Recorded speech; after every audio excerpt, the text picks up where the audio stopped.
Bismillahirrahmanirrahim. Assalamualaikum warahmatullahi wabarakatuh. Kami di sini membuat video untuk mempresentasikan mengenai proyek yang telah kami buat, yaitu untuk memenuhi UAS dari mata kuliah Interoperability. Nah, di sini ada ebook yang telah kami buat dengan judul CRAD Kepegawaian dengan Lumen REST API. Nah, di sini autorsnya yaitu Sheila Febriana dan Friana Widya Gunawan. Di sini juga terdapat daftar isi. Di sini saya akan menjelaskan di chapter 1 atau di pembukaan.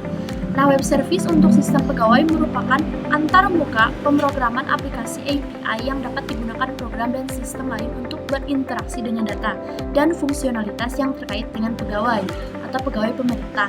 Ini bisa berguna untuk menyederhanakan proses administrasi, mengintegrasikan sistem yang berbeda, atau membangun aplikasi yang memanfaatkan data pegawai.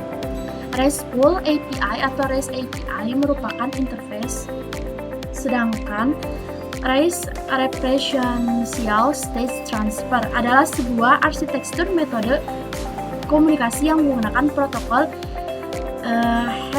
HTTP untuk pertukaran data, di mana metode ini sering diterapkan dalam pengembangan aplikasi. Baik, di sini untuk lebih jelasnya dapat dilihat dari penjelasan berikut. Ada URL design, RESTful API diakses menggunakan protokol HTTP. Penamaan dan struktur URL yang konsisten akan menghasilkan API. Di sini ada HTTP verbs, ada get, post, put, delete. Di sini ada HTTP response code 2xx, 4xx, dan 5xx. Lalu di sini ada format response. Nah, di sini juga saya akan menjelaskan mengenai chapter 2. Di sini get to know about features. Baik, di sini saya akan langsung saja ke develop dari endpoint project ini. Ada create data, read data, update data, delete data, dan di sini juga ada user authentication. Lalu fitur CRD kepegawaian yang kami ambil yaitu ada manajemen user, manajemen pegawai, manajemen gaji, manajemen jabatan, dan manajemen profiles. Lalu di sini di chapter 3 yaitu rancangan endpoint-nya. Nah, di sini ada pengertiannya juga, tapi saya mempresentasikannya mengenai pengujiannya saja. Nah, di sini endpoint dari proyek kami yaitu di manajemen user yaitu ada metode HTTP request.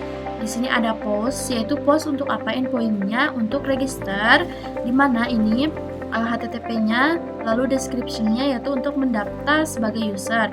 Nah, controller function-nya yaitu create yang akan kita pakai. Lalu di sini dengan metode post juga ini untuk login. Nah, untuk memasukkan sebagai user. Dari dokumen API user atau dari registernya sendiri itu ada request-nya dengan status head-nya itu out register, responnya out register, dan ini tidak menggunakan atau tidak membutuhkan require authentication atau nantinya authorization nanti di pengujiannya. Dan parametersnya di sini ada head dengan content type, string, application JSON. Lalu di sini ada name, email, password, dan password confirmation. Nah, ini contohnya values-nya. Lalu responnya akan seperti ini. Nah, nanti akan tercreate, update, dan create-nya. Karena saya sudah memasukkan di codingannya itu di sini itu terdapat timestamp. Jadi otomatis ya di database-nya. Untuk semua tabel. Nah, yang ini ada timestamp. Nah, ini setelah itu ini contoh pengujian dari registernya. Oke, dokumen API user login juga sama, itu tidak memakai require authentication. Dan kalau di register itu memakai password confirmation. Kalau di sini kita langsung aja email dan password. Dan ini contoh dari respon yang nantinya kita masukkan di HPI Postman. Nah, nanti tokennya itu diambil untuk nanti kita melakukan CRUD. Dan ini contoh dari saya pengujian yang telah saya uji. Dan di sini juga ada manajemen pegawai. Manajemen pegawai ini memiliki metode get, post, put, dan delete, di mana untuk endpoint di get itu untuk mendapatkan list daftar pegawai yang sudah dibuat, yaitu control functionnya index. Di sini ada metode get juga, itu nanti masukkan ID-nya. Jadi untuk mendapatkan detail dari daftar pegawai yang sudah dibuat dengan controller show. Lalu pause juga sama untuk membuat atau menambahkan data pegawai. Lalu put juga di sini dengan ID-nya ya, untuk mengubah detail data pegawai. Controllernya update, delete juga sama untuk menghapus data pegawai dengan controller functionnya destroy. Nah, di sini juga dokumen API untuk get pegawai. Di sini nanti respon dari Postman atau di API-nya itu pegawai, ID-nya berapa, parametersnya string application JSON. Jadi ini membutuhkan headers dari si Postman-nya itu accept dan authorization. Oke, di sini juga responnya akan seperti ini. Dan get pegawai. Nah, ini contohnya.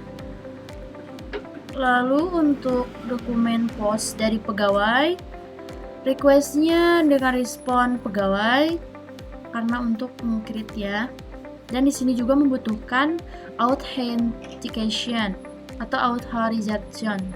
Nanti akan dimasukkan di headers-nya di API. Lalu parametersnya juga sama. Nah, nanti kan setiap dari pegawai itu membutuhkan authorization. Nah, di sini kita harus memasukkan di headers itu authorization-nya itu barrier dan masukkan tokennya itu dari mana, dari respon di login. Nah, nanti bakal di depan setelah login itu kan bakal ada responnya tokennya, nanti kita bisa copy. Nah, responnya itu akan seperti ini, kita meng-create atau meng-pause data pegawai, dan ini contohnya data pegawai. Lalu di sini ada dokumen API put pegawai. Nah, di sini juga sama membutuhkan require authentication. Nah, di sini kita masukkan ID-nya mau ke berapa untuk mengedit datanya. Lalu di sini ada values-nya sama. Kita nanti masukkan barrier dengan token yang ada di login. Dan responnya tuh seperti ini. Oke, ini untuk put pegawai.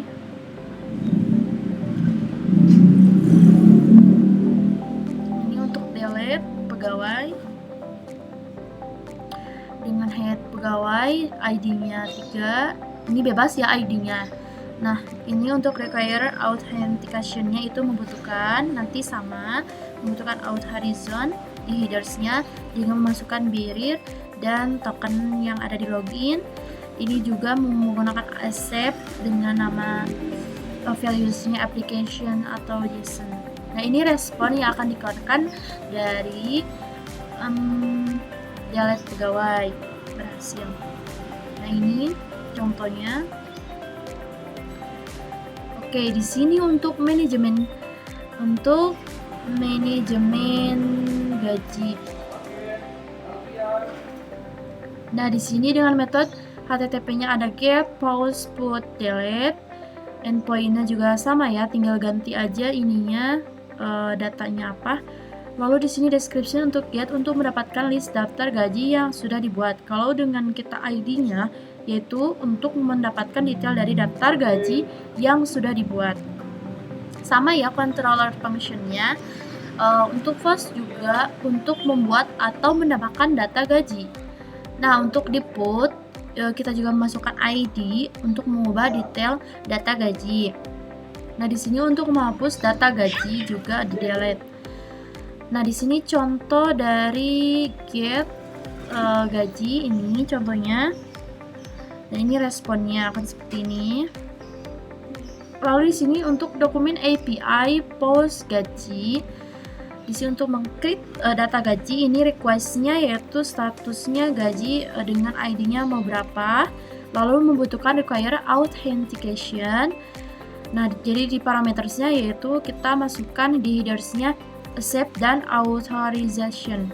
Nah, di accept-nya nanti application JSON dan di authorization-nya BRIR dengan token yang ada di login. Dan ini respon yang akan dikeluarkan apabila ini berhasil di-create. Lalu ini untuk post gaji.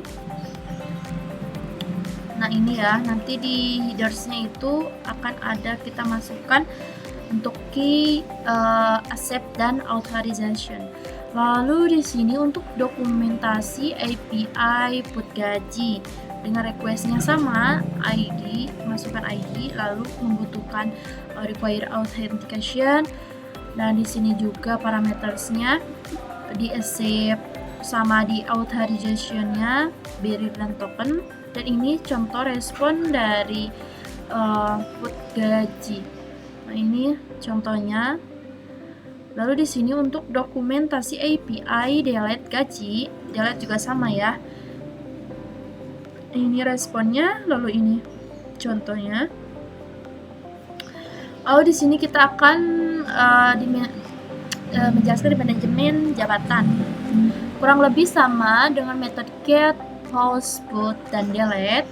Tinggal ganti aja ini nama datanya itu apa, dan di get juga bisa kita untuk all di sini untuk mendapatkan list daftar jabatan yang sudah dibuat. Lalu di sini untuk get dengan indeks ID-nya itu untuk mendapatkan detail dari daftar jabatan yang sudah dibuat dengan ID keberapa. Lalu di sini pause jabatan untuk membuat atau menambahkan data jabatan. Lalu di sini untuk put untuk mengubah detail data jabatan, dan delete untuk menghapus data jabatan. Dan sama untuk controller function dari sebelumnya juga sama. Di sini untuk dokumentasi API get jabatan sama ya. Di sini request-nya membutuhkan require authentication. Lalu di parametersnya juga membutuhkan di headers-nya itu accept dan authorization. Nah, nanti kita masukkan application JSON dan BRIR token. Lalu untuk responnya akan seperti ini apabila kita berhasil untuk melakukan get, menampilkan data jabatan. Lalu di sini contoh yang sudah saya buat. Nah, di sini authorization dan accept-nya. Yang selanjutnya itu ada dokumentasi API post jabatan, juga sama ya, membutuhkan require authentication. Lalu di sini juga parametersnya membutuhkan accept dan authorization. Dan ini respon contohnya. Ini contohnya di jabatan dengan body-nya jabatan, value-nya sekretaris, dan berhasil. Oke, sekarang yang selanjutnya di dokumentasi API put jabatan juga sama, masukkan ID-nya jika di head, lalu require authentication-nya itu dibutuhkan. Parametersnya juga sama seperti yang sebelumnya. Di sini juga respon dari output untuk put jabatan apabila berhasil. Nah, ini contohnya. Oke, yang selanjutnya itu ada delete jabatan. Ini kurang lebih sama. Ini contohnya di HTTP localhost 8000 jabatan, ID-nya ke 1, lalu masukkan headers-nya authorization dan accept. Ini BRIR dan ini token yang akan kita masukkan dari login. Lalu yang selanjutnya itu ada manajemen profiles, yaitu dimana ini hanya membutuhkan metode HTTP request-nya ada 3, yaitu get, post, dan get. Nah, yang get pertama endpoint-nya yaitu dengan masukkan data profiles aja, dan description-nya yaitu untuk mendapatkan list daftar profiles yang sudah dibuat. Control functionnya index, lalu di sini metode postnya di endpoint post, yaitu untuk membuat atau menambahkan data profiles. Dan yang get yang ketiga itu get untuk apa? Yaitu kita memasukkan HTTP localhost 8000 profiles, bedanya itu kita masukkan image dan masukkan user ID dari image tersebut. Nah, yang ke ini deskripsinya untuk mengambil data image yang diambil sesuai ID user. Oke, di sini ada dokumentasi API get profiles request. Nah, di sini juga sama membutuhkan require authentication. Parametersnya juga sama, nanti di accept sama barrier, dan ini respon yang akan dikeluarkan apabila berhasil kita mengget data profiles. Nah, di sini contoh untuk get profilesnya, kita masukkan authorization dan accept di headers dari API-nya. Lalu di sini ada dokumentasi post profiles. Di sini sama membutuhkan require authentication. Kita masukkan profiles. Lalu di sini ada parameters untuk di headers-nya juga sama. Dan ini respon yang akan dikeluarkan apabila berhasil. Nah, baik, di sini saya akan lanjutkan ya untuk di dokumentasi API get image. Nah, di sini juga request-nya sama, membutuhkan require authentication. Nah, di sini untuk di HTTP-nya responnya itu harus /profiles /image /user ID yang nantinya ini tuh akan ditampilkan di get profiles yang tadi nanti kita get kan itu ada ya di responnya. Nah, user ID mana ya? Oh, ini image. Nah, image-nya. Oke, nama image-nya, mohon maaf. Nah, lalu di sini parametersnya kita juga membutuhkan accept dan barrier, accept dan authorization. Dengan accept-nya itu application JSON dan authorization-nya itu barrier dan masukkan tokennya. Lalu ini responnya itu akan berupa file gambar. Get image ini saya ambil dari Cipung. Oke, di sini yang selanjutnya chapter berikutnya nanti akan dijelaskan oleh rekan saya, Friana. Baik, kita langsung saja untuk pengujian di Postman-nya. Baik, di sini kita langsung saja dalam pengujian endpoint develop dari project kami. Kita pergi dulu ke codingannya. Di sini kita masukkan dulu kode PHP min-s localhost 8000 min-t public, karena di sini untuk bisa mengakses dari API REST ininya di Postman. Oke, kita masuk ke manajemen user. Kita akan melakukan registrasi. Nah, dimana tadi saya udah melakukan endpoint post pada register, yaitu dengan nama Friana. Kita coba ganti nama dengan Sally. Oke, kita di sini headersnya itu enggak membutuhkan parameters dari authorization ya. Jadi kita langsung aja masukin body dari key name, email, password confirmation sesuai dengan database-nya. Oke, sudah bisa ini dalam outputnya. Selanjutnya kita akan melakukan login. Nah, sebelum itu tadi kan loginnya itu menggunakan akun Sally ya. Kita coba lihat apakah sudah ada masuk dengan nama Sally. Nah, setelah itu kita coba masukkan dengan akun Sela, karena saya pengen yang ini role-nya yang admin. Nah, ini juga bisa diganti role-nya, menyesuaikan agar kalau admin kan kita bisa melakukan CRUD di data ini. Lalu kita coba yang masukkan sela@gmail.com. Ini 1234.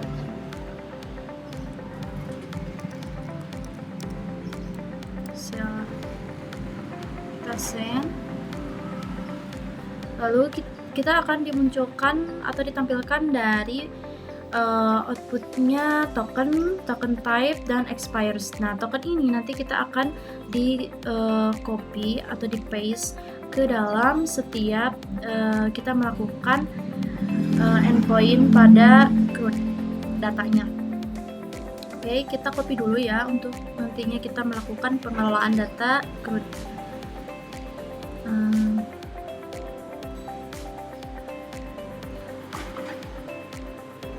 Copy. Setelah itu kita masuk ke manajemen pegawai, di mana di sini ada get pegawai. Coba kita lihat di sini dengan endpoint get dengan HTTP localhost 8000 pegawai. Di sini kita akan menampilkan dari data pegawai yang ada di database.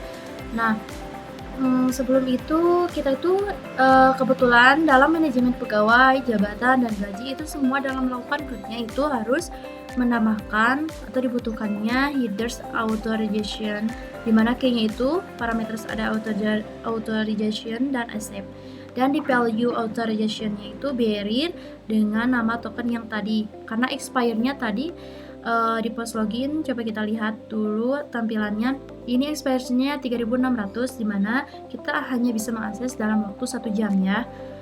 Baik, kita langsung ke pegawai. Kita masukkan bearer token yang tadi kita udah kita paste di sini. Accept-nya application JSON. Lalu kita send. Nah, tetap ya total dari datanya itu ada 4. Nah, ini. Setelah itu kita coba pause untuk menambahkan endpoint pause itu untuk menambahkan data pegawai. Nah, ini dengan nama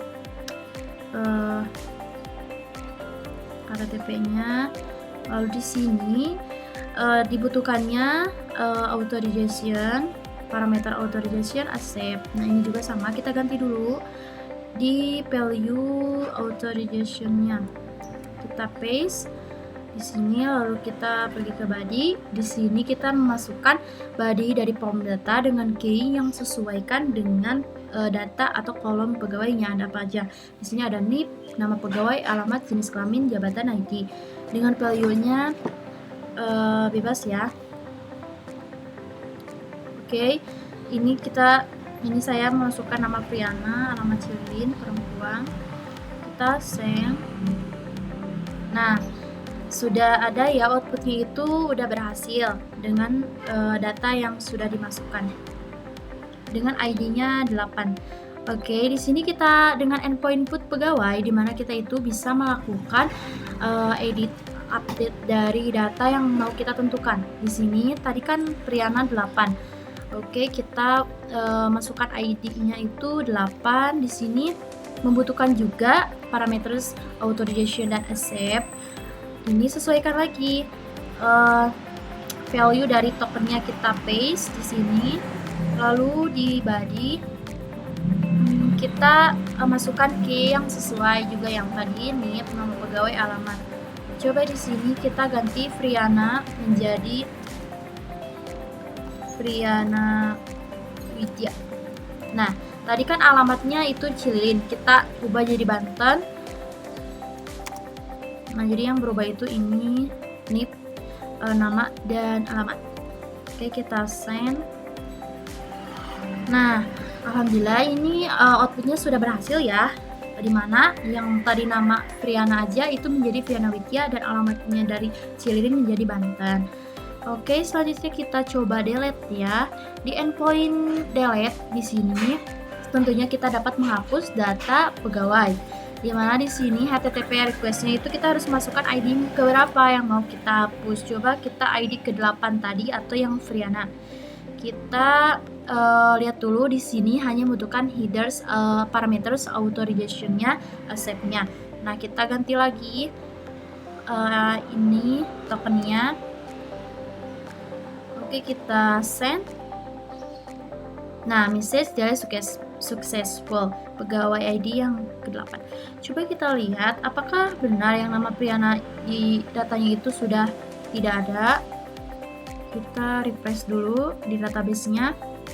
Nah, coba kita buka lagi di pegawai, tabel pegawai. Nah, sudah ya, ini sudah tidak ada lagi yang nama dari nama pegawai Friana. Lanjut, kita akan melakukan create dari manajemen gaji dulu ya. Nah, coba kita post dulu gaji. Ganti dulu ya, di sini juga sama ya, membutuhkan parameters authorization dan accept. Kita ganti dulu tokennya. Lalu di sini di body-nya kita gaji pokoknya mau berapa? Misalnya gaji pokoknya 6 juta. Lalu tunjangannya 8 aja, 8 juta. Oke, kita coba send. Nah, maka output berhasil dari endpoint post gaji, yaitu gaji pokoknya 6 juta, tunjangan 8 juta, dan kita akan ada create add dan update add. Nah, dimana di sini itu kan setiap semua database yang telah saya masukkan itu memakai timestamp. Nah, contohnya itu ini ya. Nah, ini di data jabatan itu timestamp ada, jadi kita setiap output itu pasti ada output waktunya. Oke, setelah kita pause, lalu kita put ya, tadi ID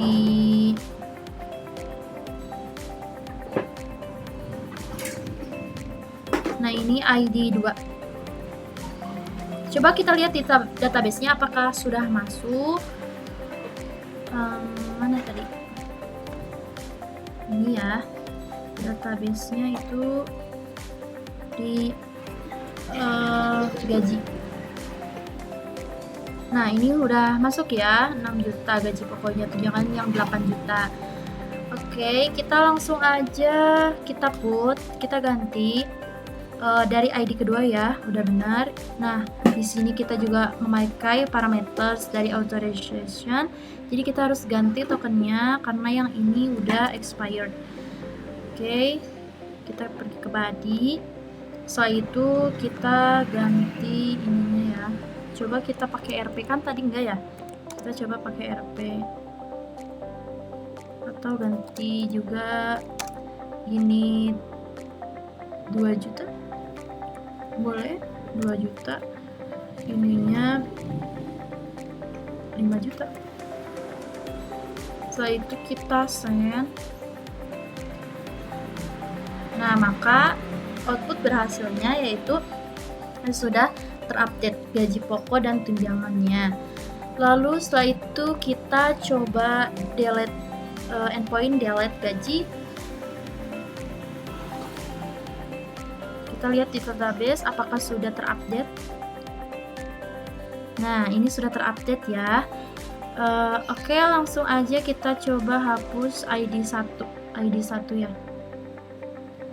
Kita juga masukkan dari parameter authorization-nya, tokennya. Lalu kita coba update. Delete ya, maaf, delete. Nah, ini sukses ya, message delete successful, gaji ID 1. Lalu kita akan melakukan create pada manajemen jabatan. Di sini kita coba lihat. Kita lihat dulu ya yang tadi gaji itu apakah sudah terdelete. Yang ID 1. Nah, ini sudah ya, sudah terupdate. Oke, langsung aja kita ke manajemen jabatan. Di sini ada endpoint gain, di mana ini HTTP localhost 8000 jabatan. Di sini juga kita membutuhkan parameters dari authorization-nya, dari tokennya kita ubah dulu, paste. Lalu kita coba lihat menampilkan ada berapa data. Cuman ada satu ya, cuman ada satu data. Coba kita pause, pause di jabatan.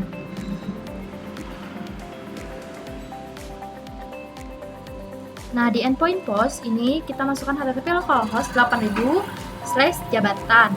Nah, kita tuh cuman masukkan di datanya itu jabatannya apa. Nah, di sini juga kita membutuhkan parameter authorization dan accept. Kita ganti dulu tokennya.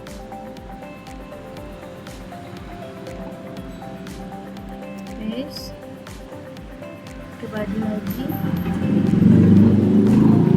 Ini kita masukkan sekretaris.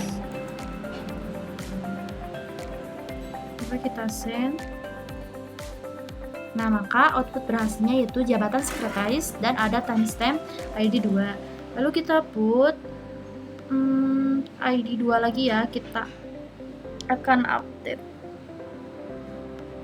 Oke, di sini endpoint put dengan metode put itu di sini kita akan mengedit ID ke berapa. Di put itu kita akan edit ID ke coba kita lihat dulu ya, apakah sudah ada di database-nya jabatan.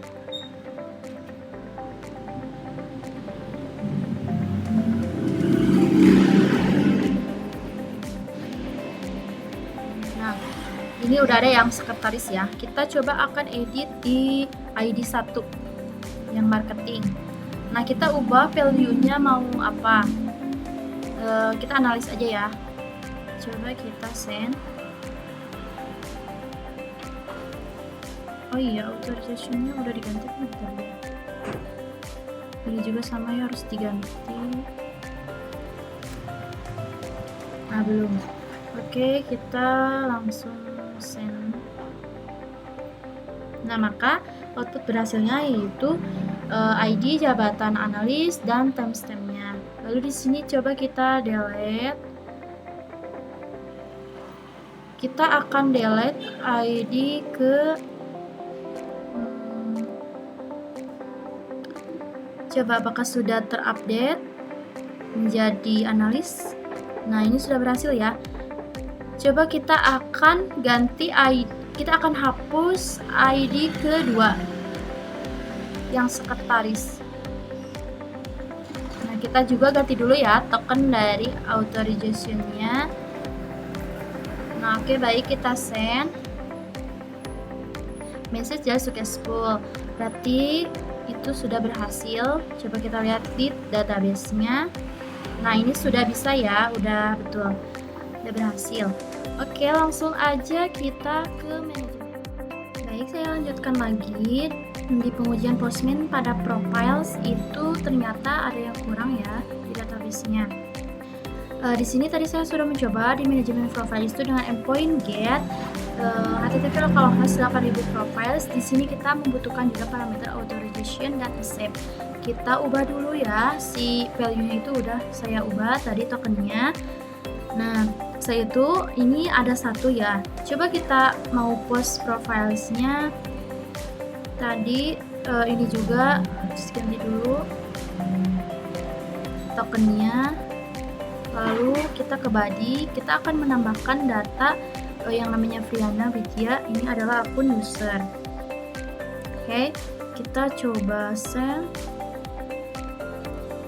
Nah, maka output berhasil yaitu ID-nya 1 user ID, first name Priana, last name Widya, summary ini adalah akun user, image 1 Priana. Nah, ini kita akan copy si image-nya karena di sini dengan endpoint pada get image dimana kita itu harus memasukkan dari image-nya itu ID image-nya yang sesuai dari ebook yang saya jelaskan.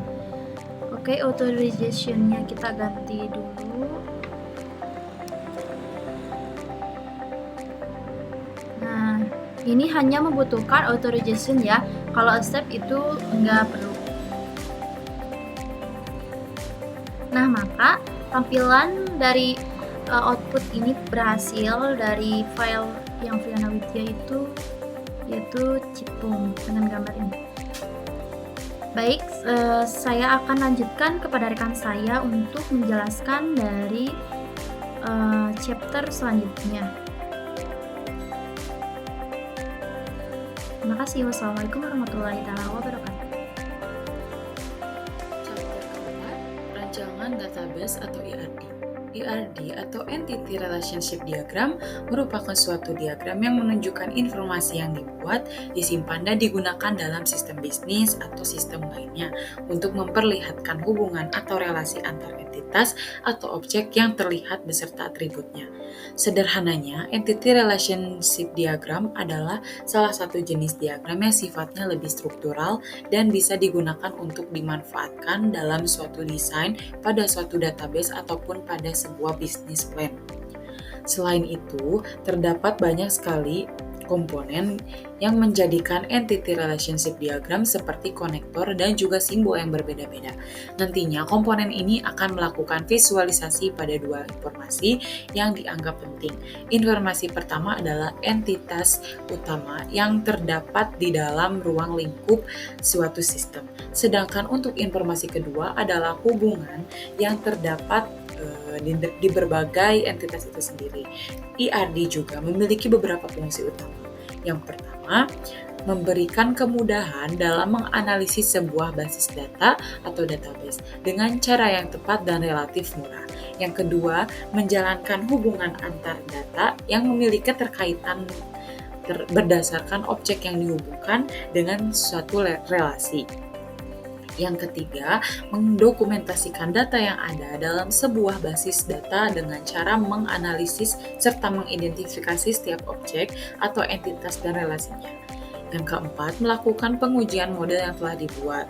Setelah mengenal fungsi dari ERD, pada bahasan berikut akan memuat tentang komponen susunan dari ERD. Yang pertama, entitas. Entitas adalah sekumpulan objek yang nantinya akan diidentifikasi. Ketika sedang membuat ERD, umumnya satu entitas akan digambarkan dalam satu simbol persegi panjang. Di sisi lain, entitas yang lemah digambarkan dengan simbol persegi panjang yang kecil di dalam persegi panjang yang melebar. Masing-masing entitas sudah tentu mempunyai perbedaan bila ternyata ada kesamaan, maka entitas tersebut tidak perlu dicantumkan. Yang kedua, atribut.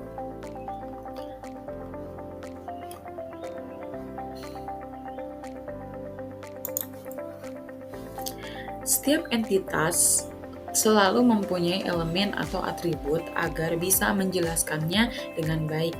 Umumnya, atribut akan digambarkan sebagai simbol di dalam entity relationship diagram. Terdapat beberapa jenis atribut seperti atribut simple, atribut kunci, atribut multinilai, atribut gabungan, dan juga atribut derivatif. Selanjutnya, yang terakhir, relasi.